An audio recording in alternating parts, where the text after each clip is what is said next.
At 6:58 a.m., the emergency department at St. Gabriel Medical Center was already awake in a rough way. Fluorescent lights hummed over scuffed tile monitors, chirped in uneven patterns, and the automatic doors sighed open and shut as if the building were breathing. A paramedic shouted vital signs across the hall, while a janitor pushed a mop past streaks of dried blood that refused to disappear. The air smelled like antiseptic and burned coffee with a thin metallic note that clung to the back of the throat. Riley Hart moved through it all as if the noise belonged to someone else. Her badge swung against her scrub top, the plastic catching the light every time she turned, but her eyes stayed level, watchful. She checked a dressing on an elderly woman's leg, the gauze already stained through, then tightened the wrap with quick, sure fingers. The patient winced once. Riley murmured something quiet, barely more than a breath, and the woman's shoulders loosened. From the nurse's station, Jenna Walsh watched her over the rim of a travel mug. Jenna's blonde hair was twisted into a bun that looked casual and took 20 precise pins. Beside her, 2 other nurses leaned in closer so they would not have to raise their voices. 3 weeks here and she still doesn't sit down, one of them said. Jenna tipped her chin toward Riley's left arm. The cuff of the scrub sleeve had ridden up as Riley reached for tape, revealing the thick, pale scar that crawled from wrist to elbow in a jagged rope.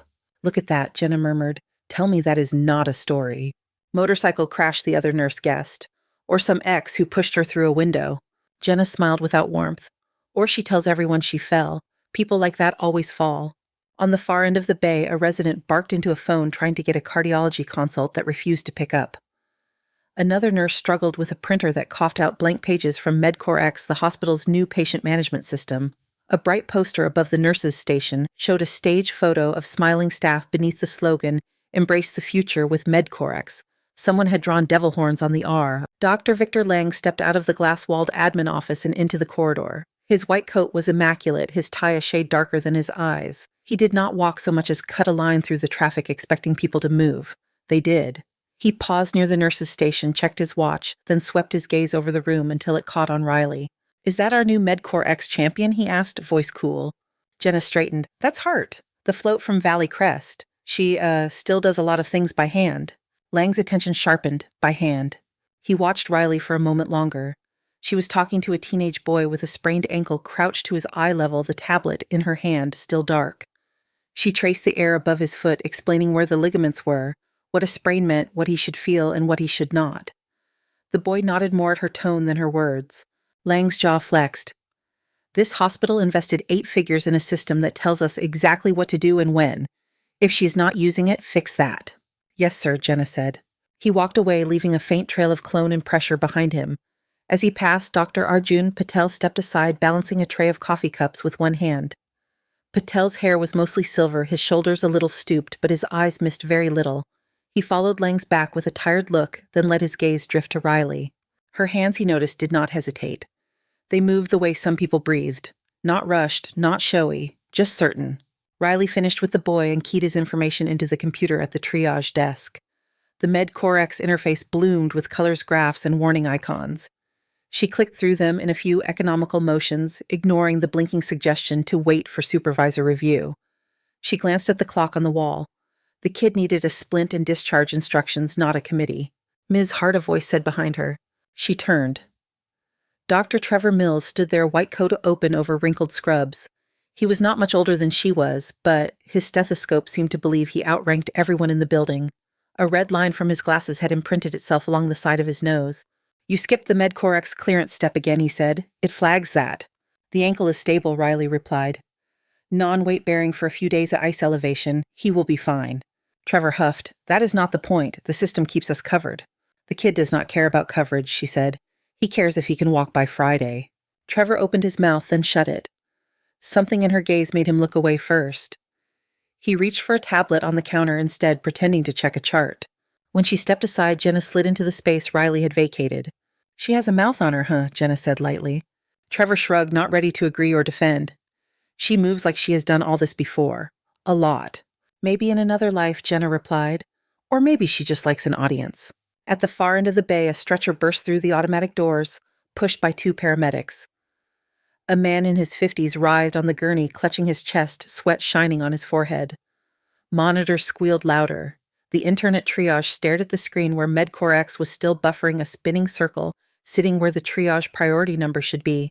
"Is it not loading?" he muttered. Why is it not loading? Riley had already started walking. She did not wait for the system to assign a color. She caught the paramedics' report halfway down the hall, laid a hand on the man's shoulder, and bent low to hear his breath beyond the noise. "Sir, I am Riley," she said. "Look at me." His eyes fluttered, found her.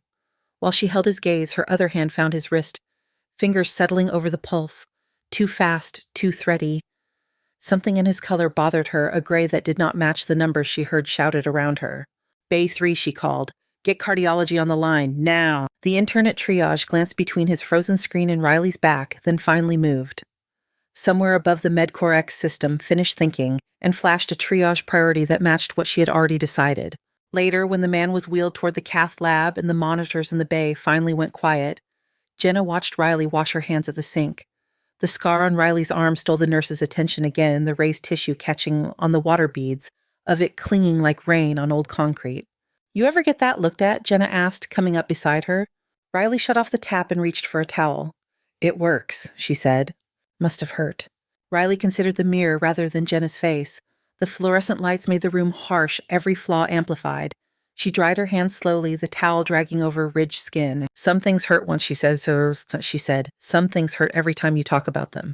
She tossed the towel and walked back out into the noise of the ER, where the next ambulance was already backing up to the doors. Dr. Patel watched her pass and wrapped his hands around his coffee cup for warmth. The room felt cold despite the crowd. Riley's badge swung again as she moved the photo on it slightly out of focus, like no one had managed to catch her still.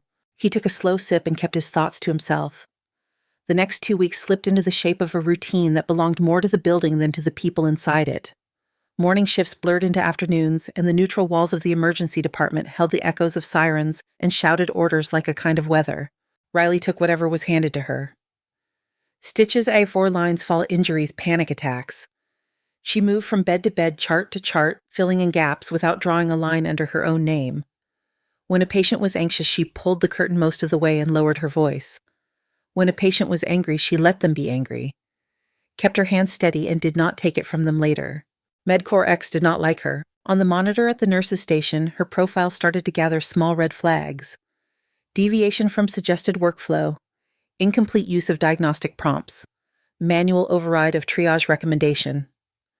The system did not care that the diabetic with the normal-looking vitals had a certain smell to his breath, or that the old man who insisted he was only there for his wife kept rubbing his left arm without noticing it.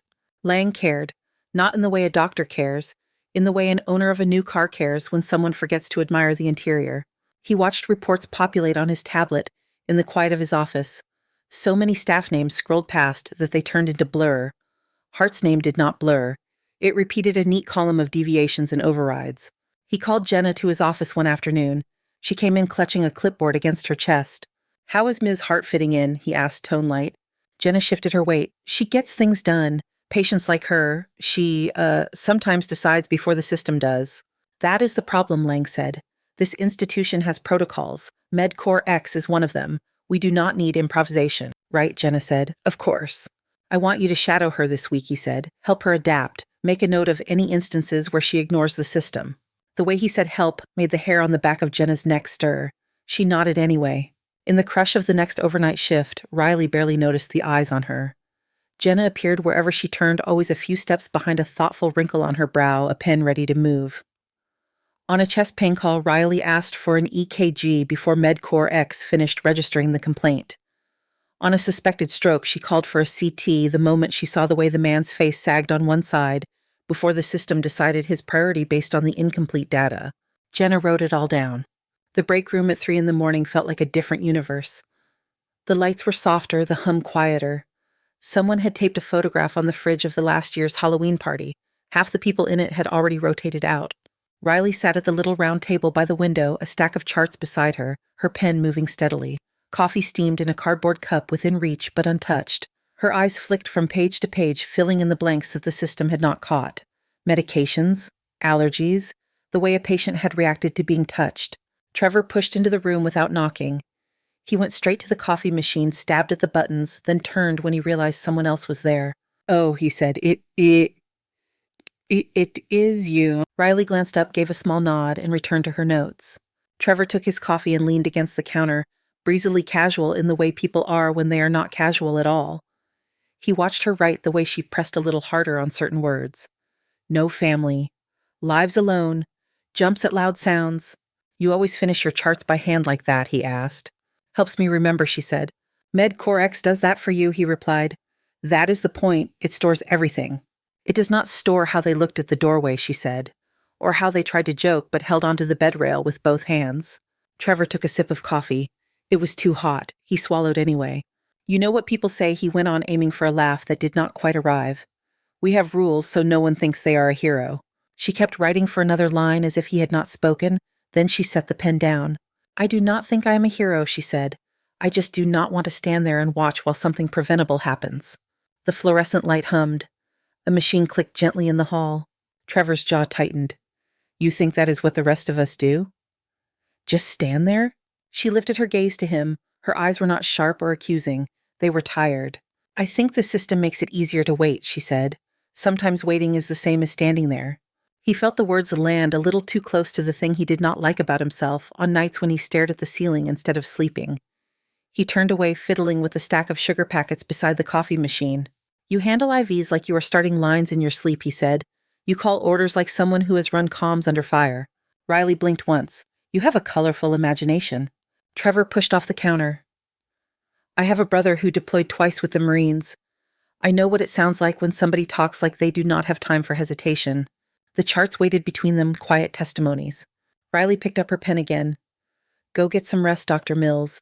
You are dangerous when you try to read people. He let out a breath that was not quite a laugh and left. At the end of the week, an email went out to the whole staff from Lang's account.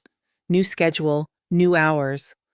Riley's name appeared less often on the ER roster and more often in small print beside data entry support and non-clinical tasks. She read it slumped in a chair in the supply room, the smell of latex and alcohol swabs steady around her. Jenna stood near the door holding a box of tubing, not quite meeting her eye. They are shifting you for a while, Jenna said, as if Riley had not already seen it. Administration thinks you need more time with the system. Riley scrolled to the bottom of the message. There was no end date listed, just until further notice. I see, she said. You can talk to him, Jenna offered. To Lang. Maybe if you explain how you like to work, he will listen. Riley slipped the phone into her pocket. Has he ever listened to you, she asked. Jenna hesitated. That is not the point. It usually is. Riley reached for a box of saline flushes on the shelf. I will do what the schedule says. The next week did not smell like blood as much. It smelled like toner and stale air and the cheap citrus cleaner they used in the administrative wing. Riley sat at a desk pushed against a wall in a cramped office beside the billing department. The screens in front of her displayed MedCoreX dashboards instead of heart rhythms. Her hands moved over the keyboard, entering data from stacks of printed forms. She missed the weight of a pulse under her fingers more than she would have admitted. The building sounded different from here. The sirens arrived muted, the voices distant. Sometimes she caught a glimpse of a gurney through the gap of a half-closed door, like a scene from someone else's life. On her lunch break, she walked out of the hospital by the side entrance, where the smoking area had been converted into a patchy square of grass. The sky over Austin was wide and hard blue. She took a bus across town, then another, switching without checking the posted schedules. Her feet knew the route before her thoughts caught up. The free clinic sat between a tire shop and a laundromat. Its sign was sun-faded, the plastic cracked at the corners. Inside, the air tasted of dust and gentle disinfectant. The waiting room chairs were mismatched, but the magazines were recent, and someone had left a bowl of hard candy on the counter. Back again, Ms. Hart, the receptionist asked. She was older, with a knitted cardigan and reading glasses on a chain. If you still need hands, Riley said. They always needed hands.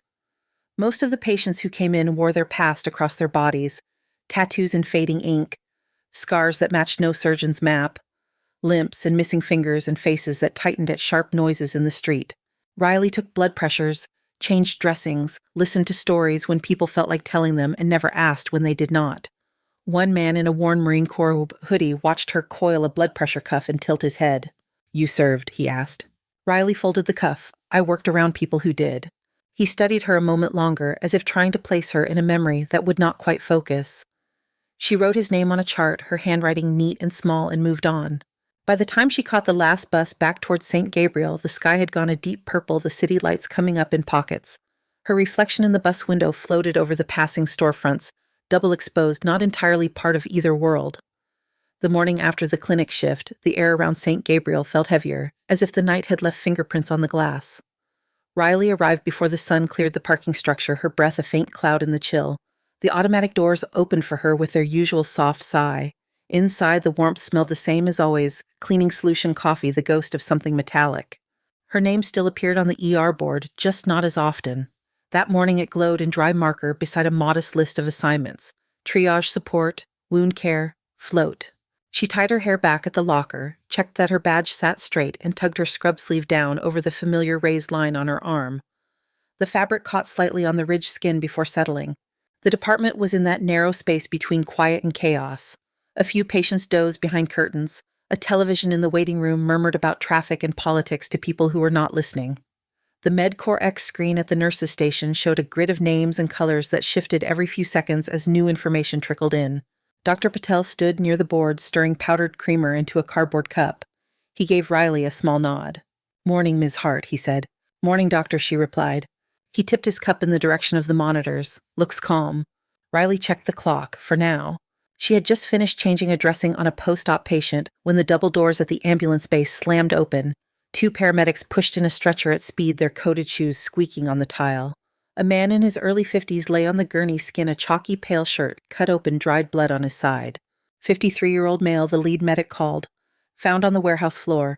Complaints of abdominal pain, then collapse. Hypotensive en route. We lost a pulse 2 minutes out, got it back. Lost it again 30 seconds ago. Monitors screamed as they rolled him into the nearest bay.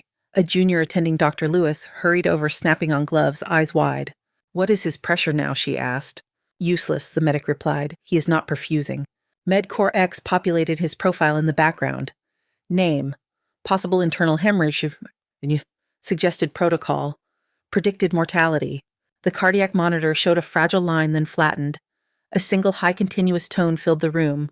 Dr. Lewis checked a carotid pulse, then looked up at the clock. "Time of death, Vim 12, she said quietly. "We are not getting him back, not without a blood bank in the truck behind him." The medic looked like he wanted to argue, then pressed his lips together. He unplugged his cable, stepped back, and rolled his shoulders as if he were trying to shake off the case. Someone reached to pull the curtain. The monitor was shut off. The man on the bed suddenly looked like a body instead of a person, as though the word had changed him. Riley was in the next bay, wiping down a cart. Her hands paused for a second when the tone began. She heard the call, heard the time given. Cases ended. They all knew that. She finished with the cart, carried the used cloth to the bin, then turned back. Through the gap in the curtain, she saw the edge of a white sheet being pulled over a still chest. She saw the attending's shoulders slope, the paramedic rub a hand over his face. She also saw the smallest movement that did not fit. The sheet tremored near the man's throat. Not much. Just enough to nudge a wrinkle of fabric near his collarbone. It stopped, then came again a faint hitch. Riley stepped closer. "Hold on," she said. Dr. Lewis looked up weary. "Ms. Hart, we called it." Riley moved around her without pushing, fingers already reaching for the monitor leads. "Then something is wrong with the call," she answered. "You heard the report," Lewis said. "There is nothing left to work with. The system flagged him as non-salvageable at the door." Riley pressed 2 fingers to the man's neck, just below his jaw. For a moment there was nothing, the same blank that everyone else had found. Then underneath her fingertips, the slightest kick. It faded, then returned weak, but there. Her hand went to his chest. She leaned close enough that the room's noise dropped away, and only his body existed in front of her. There. A shallow rise that should not be there in a dead man. The words left her mouth without hesitation. "He is not gone." Lewis shook her head. "We cannot throw resources at every lost cause. MedCore X gives us the odds for a reason." "His odds just changed," Riley said. She slapped the power button on the monitor. It came back to life in a scatter of static before resolving into a thin, ugly rhythm that still meant more than a flat line. "Get the crash cart," she called. A nurse at the doorway froze. "We already documented time of death." Then updated after Riley answered, "Cart now." Something in her voice moved the nurse before her thoughts could catch up. The heavy wheels rattled against the floor as the cart rolled in. Riley lowered the sheet, placed her hands in the center of the man's chest, and started compressions. Her palms drove down hard and fast, ribs shifting under the force. The sound of bone and cartilage pushing against bone and cartilage was unpleasant but familiar. Dr. Lewis hovered. "You are opening us up to so much liability." "Liability is when we do nothing," Riley said between counts. "Bag him." A respiratory therapist grabbed the bag valve mask, sealed it over the man's face, and began to squeeze in time with Riley's compressions. Air moved into lungs that had not been ready to quit. Trevor appeared at the edge of the bay, drawn by the sudden cluster of bodies and the renewed beep of the monitor. He took in the scene at a glance. The sheet half off the patient. The crash cart open. Riley driving compressions into a man whose death time was already in the chart. "What is happening?" he asked. "Apparently we are revising the call," Dr. Lewis said, exasperation and doubt wrestling in her voice. Trevor looked at the monitor. The rhythm was feeble, but it was there. He watched Riley's hands, the way every push was the same depth, the same angle, the same refusal to let go. "You pronounced him," Rutherford said. His voice had dropped its confident gloss. "I pronounced what I saw," Lewis said. "What you saw changed," Riley replied. "Epinephrine 1 milligram, now." Trevor hesitated for half a second, then grabbed the syringe himself and pushed it through the IV. If they were going to be in trouble, he was already in with both feet. Time boiled down to the count in Riley's head. 30 compressions. Pause. Check. Still no strong pulse. 30 compressions again. Her arms burned. Sweat trickled down her spine. The smell of antiseptic and the faint copper tang of old blood thickened while the rest of the world narrowed to the space beneath her palms. On the monitor, a complex wave stuttered, tried to die again, then steadied into something more regular. "Come on," she murmured. "Stay here." She shifted her weight, felt under his jaw again. This time the pulse arrived more quickly, thumping against her fingertips with reluctant life. "I have a pulse," she said. "Check the pressure." The cuff inflated around his arm. The numbers inched up on the screen, thin but climbing. The respiratory therapist let out a breath she had not realized she was holding. Dr. Lewis stared as if she could not quite believe she was witnessing her own reversal. Trevor took one small step back, the reality settling. "You just brought back a dead man," he said. Riley adjusted the man's head, checked that the airway stayed clear, and did not look away from the monitor. "He was not dead," she said. "We were." The words came out lower than she intended. She did not mean them for anyone but herself, but the bay had gone quiet enough that more than one person heard. From the entrance to the ER, another observer had arrived. Dr. Lang stood with his tablet under his armcoat, immaculate as ever. He had been looking for someone else, some other issue to sign off on when he saw the open crash cart. His gaze tracked the scene, the half-pulled sheet, the active code on a patient whose status the system had already moved to the deceased list. The way his staff looked not at MedCorp X, but at the nurse whose name had populated his tablet in red flags for weeks. He did not see the faint motion under Riley's hands or the way the man's skin had deepened from gray to a fragile pink. He saw deviation. He saw a direct challenge. "What is going on here?" he said. It was not a question. The sound cut through the murmur of the bay. Dr. Lewis flinched. We had declared. Ms. Hart observed residual activity and initiated resuscitation. "On her own authority," Lang said. Trevor opened his mouth, but Lang did not look at him. "His heart was still there," Riley said. He responded. "He has a pulse and blood pressure." Lang stepped closer, folding his hands behind his back. His attention went to the chart displayed on the wall monitor. It clearly showed the time of death that had been entered neat and final. Then it showed a flurry of new activity. Code drugs, procedures, vital signs. "The system registered this patient as having no viable return," he said. "You overrode that." "The system did not have its fingers on his neck," Riley answered. A small, dangerous stillness entered his expression. "This is exactly what I have been trying to prevent," he said. Chaos. Mixed messages. Staff taking it upon themselves to ignore established calls because they think they know better. His voice rose enough that people in other bays began to glance over. "You are welcome," Riley said softly. The air in the room tilted. Lang's face heated. "Do you think this is an arena for you to grandstand in front of your colleagues? This is not a battlefield. This is a hospital with policies that keep us functioning." Riley stepped back from the bed at last. The man she had worked on was being stabilized by others, now lines taped down, machines adjusted. "He is alive," she said. "That is functioning." Lang pointed toward the doorway. "You are done here, Ms. Hart. Effective immediately. You are terminated for gross insubordination and repeated violation of protocol." The words fell into the space like a dropped instrument. Trevor took a half step forward. Dr. Lang, with respect, she just saved a patient that MedCorp X had given up on. "And what happens when this patient's family sues because we've prolonged suffering against medical advice?" Lang shot back. "What happens when insurers see we ignored our own system to chase a miracle based on a feeling?" "Feelings do not generate blood pressure," Riley said. "His numbers do." Lang's lips thinned. "Pack your things. Security will escort you off the premises once your shift is closed out in the system." There was nothing left to say that would change his mind. Riley looked at the man on the bed one last time. His chest rose and fell in a clumsy but real rhythm. The monitor hummed along, arrogant in its certainty now that the hard part was over. She stripped off her gloves, tossed them into the bin, and walked past Lang without lowering her eyes. In the cafeteria, Dr. Patel sat alone at a corner table, his breakfast cooling in front of him. From where he sat, he could see a slice of the ER through the glass. He watched Riley cross the hall with her shoulders straight and her face as unreadable as ever. He watched Lang follow, speaking sharply, his hand chopping the air for emphasis. Patel could not make out the exact words. He did not need to. The posture of everyone around them told the story. He touched the rim of his coffee cup, turning it once. "I have seen that look," he murmured to himself. On corpsmen who came back from places without names on a map.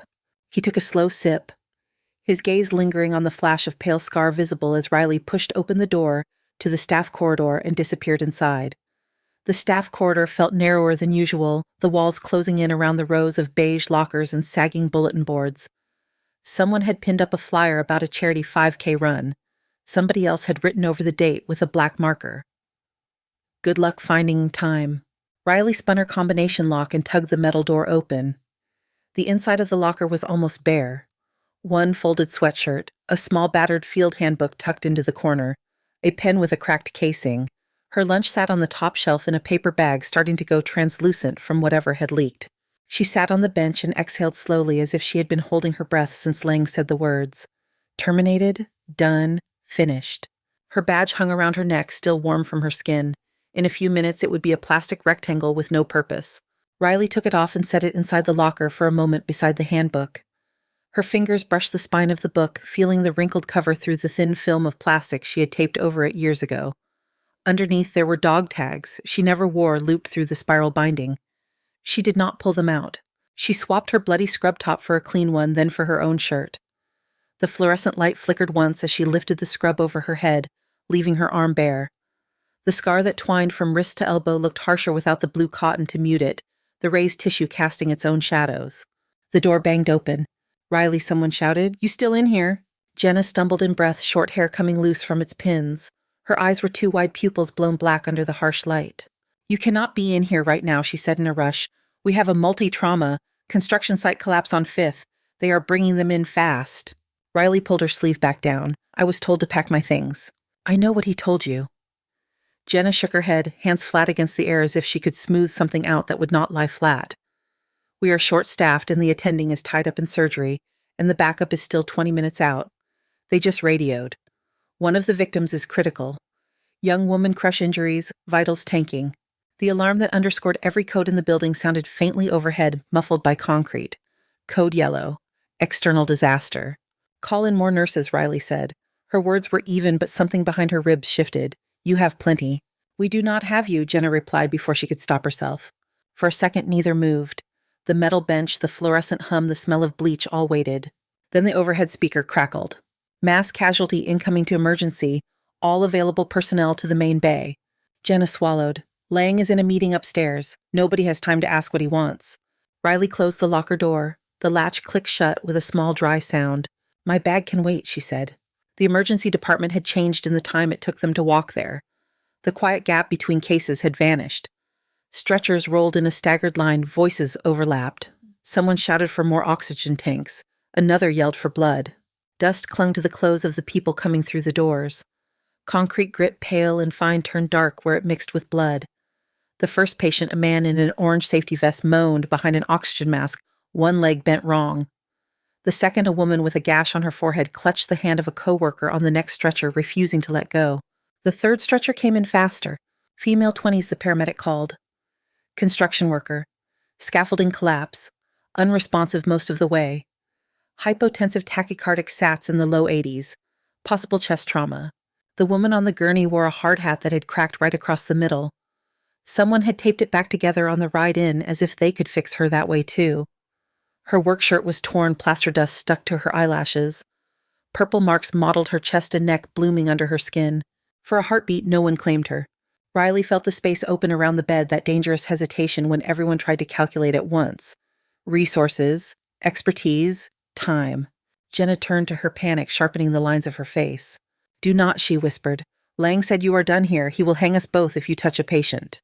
Riley looked at the young woman on the bed. The girl's lips were turning the wrong shade. Her chest rose shallow and fast, one side lagging behind the other. Her eyelids fluttered, but there was no real focus in the motion. "She does not care who is fired," Riley said. She stepped to the gurney and laid a hand on the woman's sternum. The ribs shifted under her palm, some stiff, some giving too easily. The breath sounds on the left side were faint like air trying to push past something that did not want to move. A resident hurried up, clutching a tablet that already displayed the patient's half-completed profile. Vitals, he asked more to the screen than the paramedic. BP 60, palp, the medic answered. Heart rate 140. She tanked right before we hit the ramp. Med Core X is suggesting rapid imaging and fluid resuscitation, the resident said. His voice trembled just enough to betray him. We can stabilize and send her for a CT. Riley shook her head once. She does not have time for a field trip. The resident blinked at her. Excuse me, Ms. Hart, you are not assigned to this case. If you wait, she arrests on the elevator, Riley said. Listen to her lungs. He hesitated, then fumbled for his stethoscope. He leaned in, moving the diaphragm across the chest. His brow furrowed. I can barely hear left side, he muttered. She has a tension hemothorax, Riley said. Blood and air taking over the chest, crushing the lung and the heart. That is why her pressure is garbage and her trachea is starting to shift. She needs decompression now. That is a physician procedure, the resident protested, almost reflex. You are not privileged for thoracostomy. Are you? She asked. He stared at her, stunned into silence. The room seemed to tilt again. Voices rose. Someone in the next bay called out for platelets. Another yelled for a portable X-ray. For a fraction of a moment, nobody moved to reach for the tray that would matter most here. Riley did. Set up for a chest tube, she told the nearest nurse. Large bore needle and a scalpel. High-flow oxygen. 2 large IVs if you do not have them already. Jenna grabbed the tray without conscious thought. Her hands shook as she opened sterile packaging and slid it toward Riley. The resident wavered on the edge of action. If something goes wrong, they will say, we let a nurse cut into a chest. If we do nothing, there is no chest left to worry about. Riley answered. The worker on the bed gasped, a thin, ragged sound, her eyes rolling under their lids. The monitor showed her pressure dropping again, the numbers bleeding down the screen. Riley snapped on fresh gloves, her mind dropping into a place where fear had no room. Noise turned down, focus tightened. The smell of dust and blood settled into a familiar background. She palpated along the side of the woman's chest, counting ribs under skin that felt cooler than it should. When she found the right spot, she nodded once. Cleaning, she said. Jenna flooded the area with antiseptic. The brown liquid ran in thin streams, catching in the hollows. Local, the resident asked weakly. She's barely conscious, Riley replied. We do not have the luxury. She took the scalpel and made a clean, firm incision between the ribs, the blade parting skin and muscle with a sound that barely registered under the beeping monitors. The woman's body twitched. Riley's jaw tightened, but her hand stayed steady. Next came the needle, thick and unlovely in her grip. She advanced it through the incision, feeling the sudden change in resistance as it slipped into the pleural space. The release came with a low, wet rush. Air and blood surged out, a mix of dark fluid and trapped pressure escaping, like something exhaling after holding its breath too long. The chest wall moved differently at once, less stiff, more willing. The monitors responded almost immediately. The waveform of her blood pressure crept upward, the oxygen saturation numbers inching toward less terrifying territory. Her heart rate eased down by a few beats. Breath sounds, Riley asked. The resident listened again, hands trembling. Left side is louder, he said. His voice sounded surprised. They are actually there. Good, Riley said. Keep her warm, keep the fluids going. Get that chest tube in to follow. Do not let anyone send her to CT until her pressure is stable. He nodded, the first hint of solid ground under his feet again. At the edge of the hall, a man with a cane had stopped walking. Staff Sergeant Miguel Reyes had come to St. Gabriel for a follow-up on his leg, 3 screws and a plate that still ached when the weather turned wrong. He had expected a long wait, a quick exam, and another prescription for physical therapy he already did on his own. He had not expected to see her. He recognized Riley before he understood what he was looking at. It was not her face, which had been streaked with dirt the last time he saw it. It was not her voice, though it hit the same part of his chest now as it had then. It was her hands. They moved with a speed and certainty he knew too well. He had watched those hands once in a city across an ocean slick with sand and blood as they worked on a Marine who had stopped moving in the middle of a street. He moved closer without realizing his cane clicked louder on the floor. Each step brought more detail into focus. The scar on her arm, the way she leaned over the patient using her own body shield against the flailing of limbs she could not control yet. The quiet that seemed to settle around her even while the room roared. Miguel stopped at the edge of the bay, fingers tightening around the handle of his cane until his knuckles went white. That scar, he whispered, not meaning to say it out loud. Jenna looked up at him, then back at Riley. He saw the moment the needle went in and the slow, ugly relief of pent-up pressure, saw the numbers shift on the monitor. heard the collective breath of the staff as the crisis pulled back a fraction. Yeah. He had seen it before, just with different uniforms, different dust, different screams. Doc Hart, he said louder this time. Riley was taping lines when the name cut through the noise. It was not the hospital version of her name. Not Ms. Hart or Nurse Hart. It was the nickname shouted across open ground, shortened by urgency.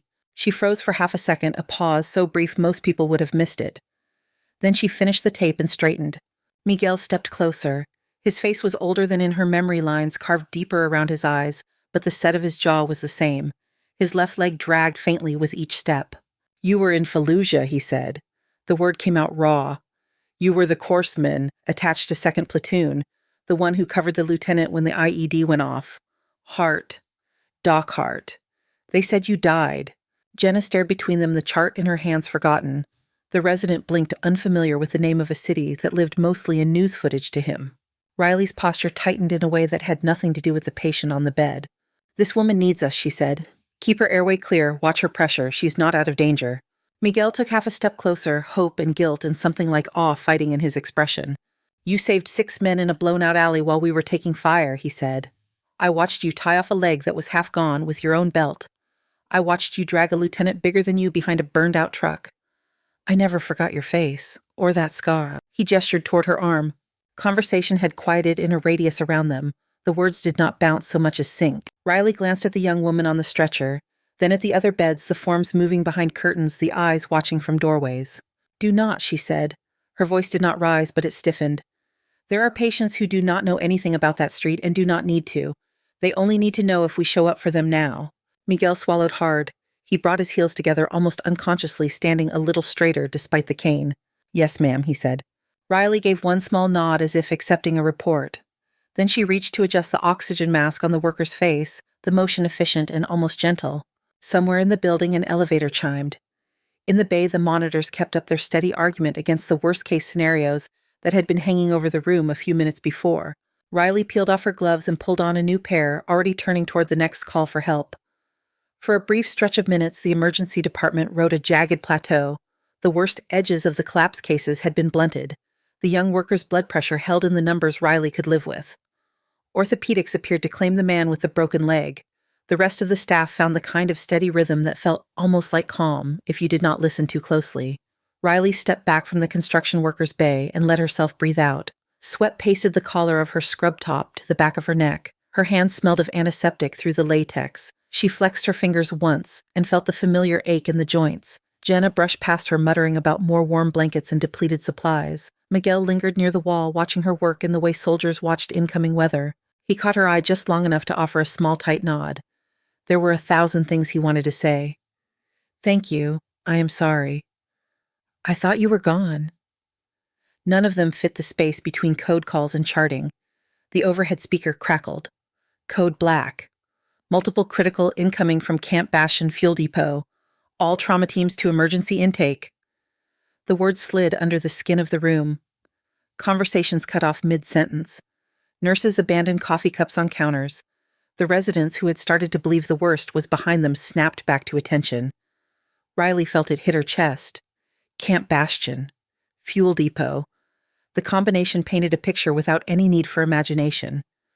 Fire shrapnel, the kind of burns that went beyond skill and into the realm of luck. She did not have a place on the trauma team anymore, not on paper. Her badge still opened the doors, though. That was enough. At the ambulance bay, the outside light had thinned to a hard gray. Sirens rose in chorus as the first wave of vehicles came into view, red and blue pulses reflecting off the glass. The doors burst open and a gurney came through with 2 medics hanging off the sides, guiding it as if it might buck. "Male mid-40s," the lead medic shouted. "Marine Lieutenant Colonel. Fuel explosion at Bastion Depot. Burns to face and neck, suspected inhalation injury. Deteriorated en route. Airway is swelling. We are losing the line." The man on the stretcher did not look like a high rank. He looked like anyone would after too much fire. Soot and melted synthetic fibers clung to what was left of his uniform. The skin on his neck and jaw had blistered and peeled in places, raw red and white patches competing. His chest rose in short, desperate pulls. The badge on his tattered blouse still held a name under the soot. Rourke.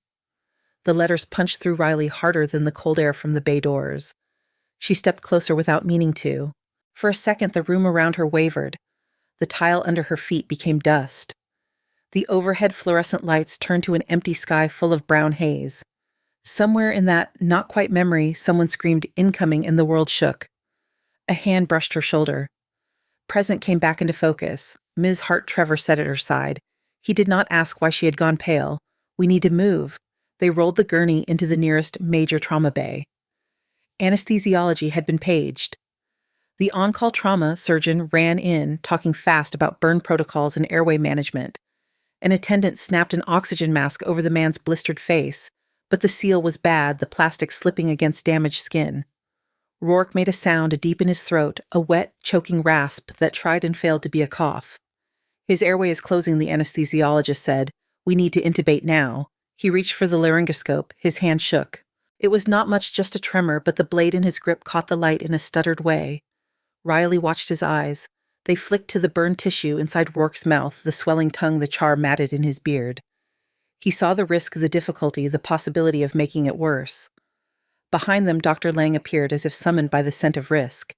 He snapped a pair of gloves on, jaw clenched. "This is a high-profile patient," he said. "Everything is documented, every step followed. Do not move without clearance." "We do not have time for clearance," the anesthesiologist said. Sweat beaded above his lip. "I cannot see properly. The edema is too rapid." Rourke's chest hitched. His oxygen saturation numbers tumbled down the monitor. 82, 79, 73. Riley stepped close enough to feel the heat coming off his skin. Under the burns and soot under the uniform that had been half peeled away, she saw flashes of the man she remembered barking orders through a radio that squawked with static. Lieutenant, then.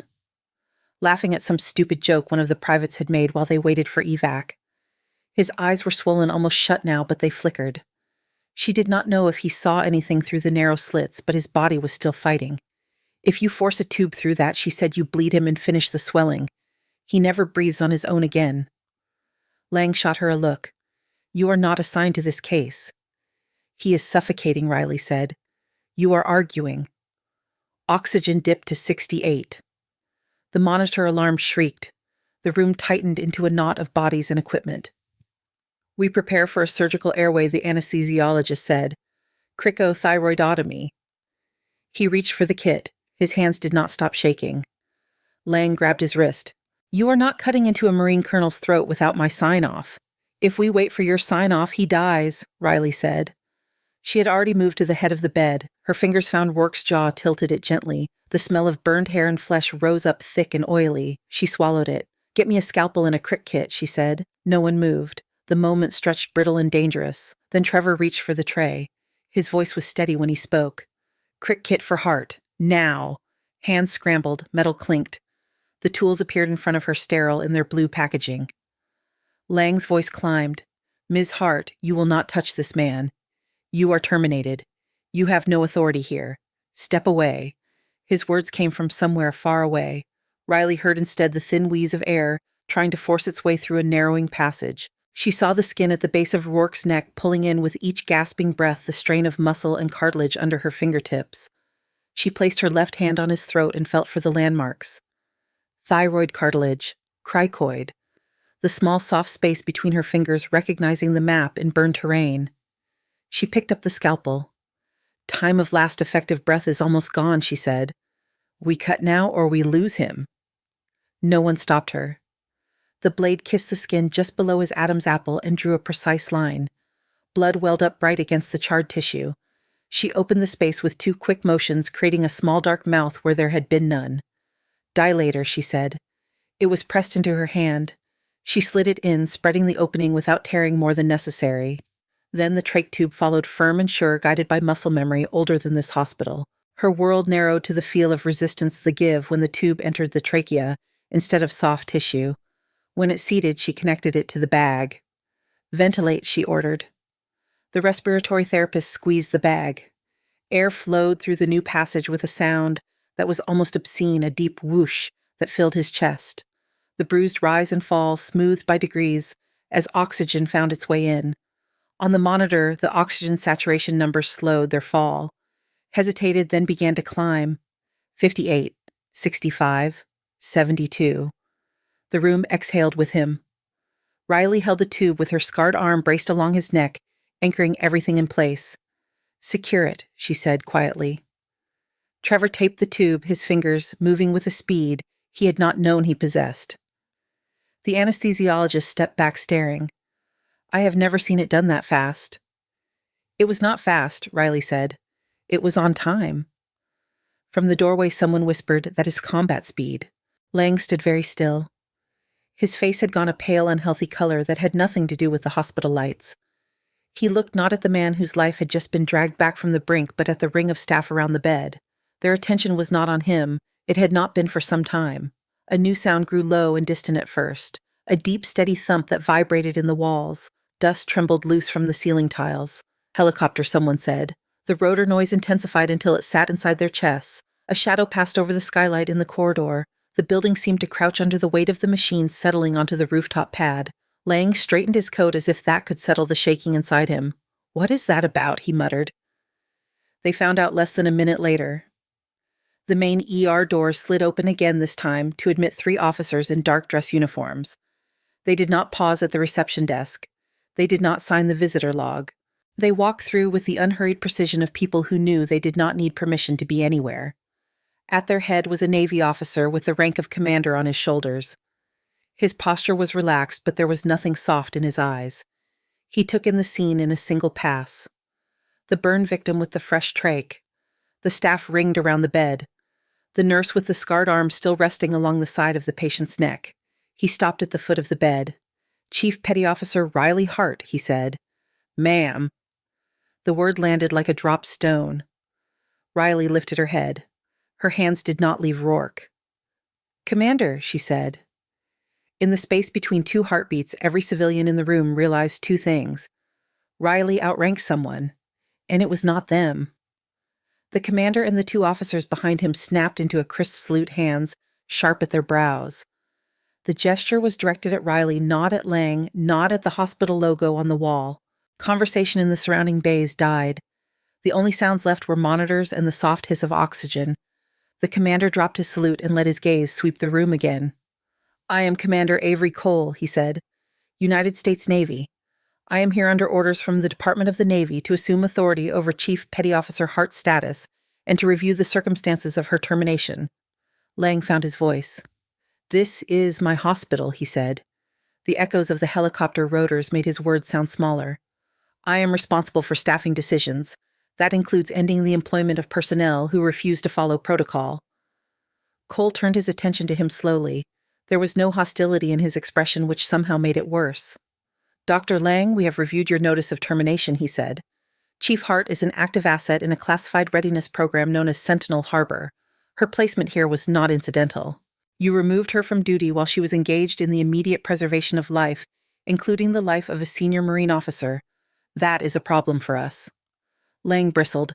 "She ignored MedCorx. She undermined my authority in front of my staff. She overstepped her scope." Cole took a step closer. His voice did not rise, but the air around them seemed to narrow. "Chief Hart has spent years treating trauma under conditions your system cannot model," he said. "Her service record includes multiple commendations for actions under fire. The Secretary of the Navy signed off on her assignment here. Your policies do not outrank that." He glanced at Rourke. "That Marine on your table is Lieutenant Colonel David Rourke. He is alive right now because Chief Hart acted while you hesitated." Lang opened his mouth, then shut it again. Cole nodded to the officer at his left, a major in Marine dress blues who had remained silent until then. "You are hereby relieved of any administrative authority over Chief Hart," the major said. His tone was formal and flat. "Effective immediately. You will surrender her personnel file and all related documentation to our team. You will not contact her in any capacity until this matter is resolved at a higher level." 2 men in dark suits had appeared in the doorway, badges at their belts. They did not touch Lang, but their presence bracketed him.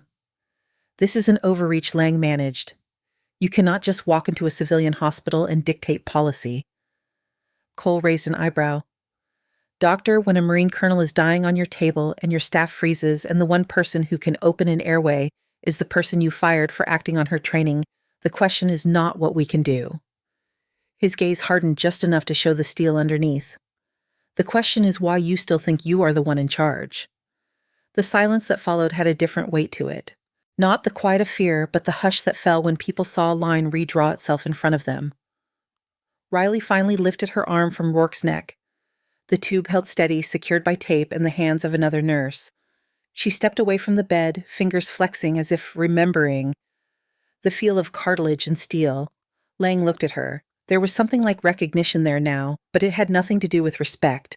It was the dazed look of someone who had realized they had been standing in front of a moving train without knowing it. Riley did not offer him anger or triumph. Her expression was the same controlled calm she had worn when she walked in hours earlier.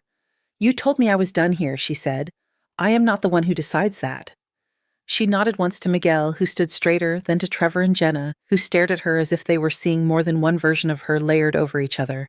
Then she turned back to the patient, as if nothing in the room had changed except the number on his oxygen saturation. News traveled through St. Gabriel faster than any page. By the time Lieutenant Colonel Rourke was wheeled toward the burn unit, sedated and ventilated, the story had already broken into smaller versions of itself. Chief, Navy, Special Program, fired and reinstated in the same breath. Riley signed the last of the procedure notes with clean block letters. Her hand shook only once near the bottom of the page where no one would see unless they looked very close. She set the pen down and rubbed the heel of her palm against her ribs. The immediate crisis had passed its peak. The construction workers' pressure held. The other casualties from Bastion had been sorted, some stable, some not. The alarms had settled into their usual pattern, less frantic, more familiar. Outside Trauma 2, Miguel waited, resting his weight on the good leg. When she stepped into the hall, he straightened until the cane squeaked against the floor. "Chief," he said. The word sat awkwardly in his mouth after years of calling people by rank and last name. "Riley. I do not know which you prefer." She studied his face for a second. It still had dust caught along his hairline from when he had hovered in the bay. "Riley is fine," she said. He nodded. The cane clicked once as he shifted it. "I thought you died in that alley," he said quietly. "The blast went off and you were on top of Lieutenant Rourke. They pulled us back. We tried to get to you, but the whole street was on fire. Command said you were gone. They put your name on a wall." "I know," she replied. "I saw the wall after." Miguel swallowed. His eyes shone with something that had nothing to do with the harsh hospital lights. "I did not say thank you," he said. "Not then. Not really. I was too busy trying to stay upright and keep my own head from falling apart. You saved me. You did it again today just by being here and making some of these doctors move. You are on your feet," she said. "That is thanks enough." He huffed a breath that might have been a laugh. "My physical therapist would disagree." She almost smiled. "You have an appointment to get to," she said. "Do not miss it." "Yes, ma'am," he said without thinking. The word hung between them, half habit, half respect. She did not correct him. In the staff lounge, someone had turned the television to a muted news channel. A scrolling ribbon at the bottom of the screen mentioned an incident at a military fuel depot outside Austin and unconfirmed reports of a Navy helicopter landing at a local hospital. The picture was just the hospital roof from a distance, grainy and flat. Jenna stood near the sink, fingers locked around a cup of water. She watched Riley enter as if bracing for impact. "I owe you an apology," she said. "You already stocked the crash carts," Riley answered. "That helps more." Jenna shook her head. Her voice came out rough. "I called you strange behind your back," she said. "Told people you were trying to show off. I saw your scar and made up stories. And when Lang started tightening the screws on you, I did not say anything. I just went along." Riley opened a cupboard, took down another paper cup, and filled it at the tap. The water ran steady and clear. "You did not know what you did not know," she said. "I knew enough," Jenna said. "I knew you were good, and I let myself be jealous. I am sorry."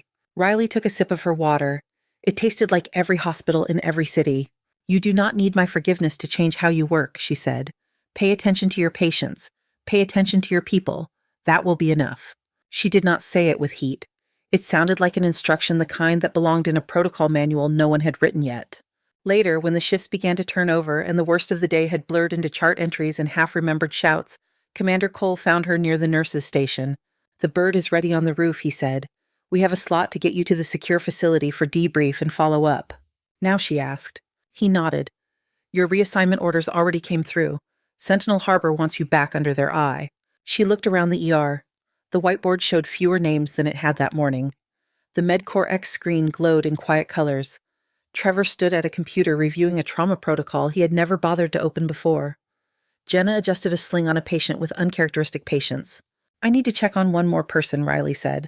Rourke lay in a pre-op holding room on the same floor as the roof access. His burns had been dressed in careful layers, The new airway sat neat and clean at the base of his neck, held in place by white tape. His eyes fluttered open when she stepped inside. He tried to raise a hand. She caught it before the movement pulled at his injuries and set it back down with a gentle pressure. "Do not do that," she said. "You will tear something." His voice came out hoarse, warped by the tube and the damage to his throat. "I knew it," he managed. "Knew those hands. Thought I was dreaming hearing you yell at doctors again."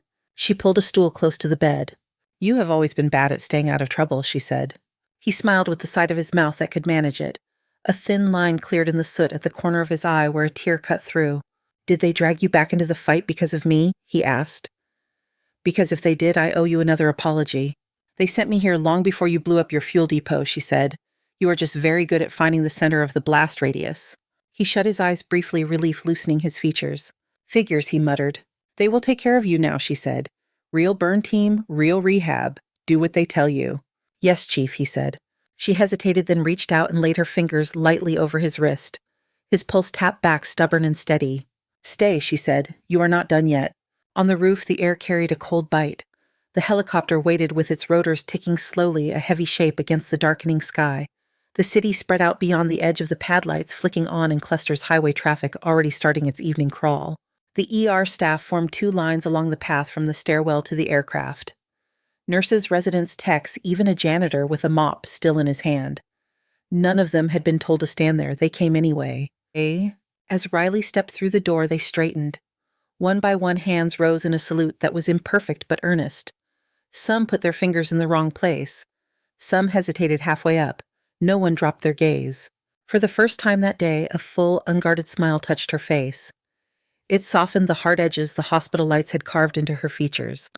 She paused, lifted her own hand, and returned the gesture with the easy precision of a habit learned long ago. Then she walked toward the waiting helicopter. The rotors picked up speed when, clawing at coats and scrubs tugging at hair. The noise swallowed conversation and left only gestures, nods, and the weight of what had been shared. From the parking lot, Miguel watched her climb aboard, one hand braced on the frame. The scar on her arm caught the last light, a pale line against worn fabric. Inside the cabin, Commander Cole buckled in across from her. The headset muffled some of the roar. "You could have stayed in the Navy full-time," he said, his voice crisp in her ears. "Taken a billet with less chaos. Why civilian ER work between assignments?" She looked out the window. The hospital roof fell away. The city shifted beneath them, a grid of streets and headlights and anonymous lives. "Out there," she said, "no one expects anything special from me. They just need someone who shows up when they are bleeding and scared. I can do that without waiting for a war." She flexed her fingers, feeling the phantom echo of bone under her palms, the warmth of pulses that had refused to quit. "That is enough," she added. The helicopter tilted toward the horizon. St. Gabriel shrank to a square of light behind them. The next morning, two men in plain suits arrived at the hospital and left with Dr. Lang following between them. There were no raised voices, no dramatic scenes. He carried a box with a framed certificate sticking out of the top. He did not look at anyone. Later that week, maintenance installed a small brass plaque on the wall beside the staff time clock and the air's logo, no hospital branding, just a single line of engraved text. "Never judge the quiet ones. You do not know their wars." People brushed past it for days without really seeing it. Then one night, during a lull between calls, Trevor stopped and read it twice. Jenna paused beside him. Neither of them said anything. Behind them, the doors opened to admit another patient. Monitors chimed, hands moved, the work went on. Thank you so much for listening to today's story. If this story resonated with you or made you reflect, I'd love to hear your thoughts, so feel free to share them in the comments below. And don't forget to like, subscribe, and hit the notification bell so you won't miss the next story.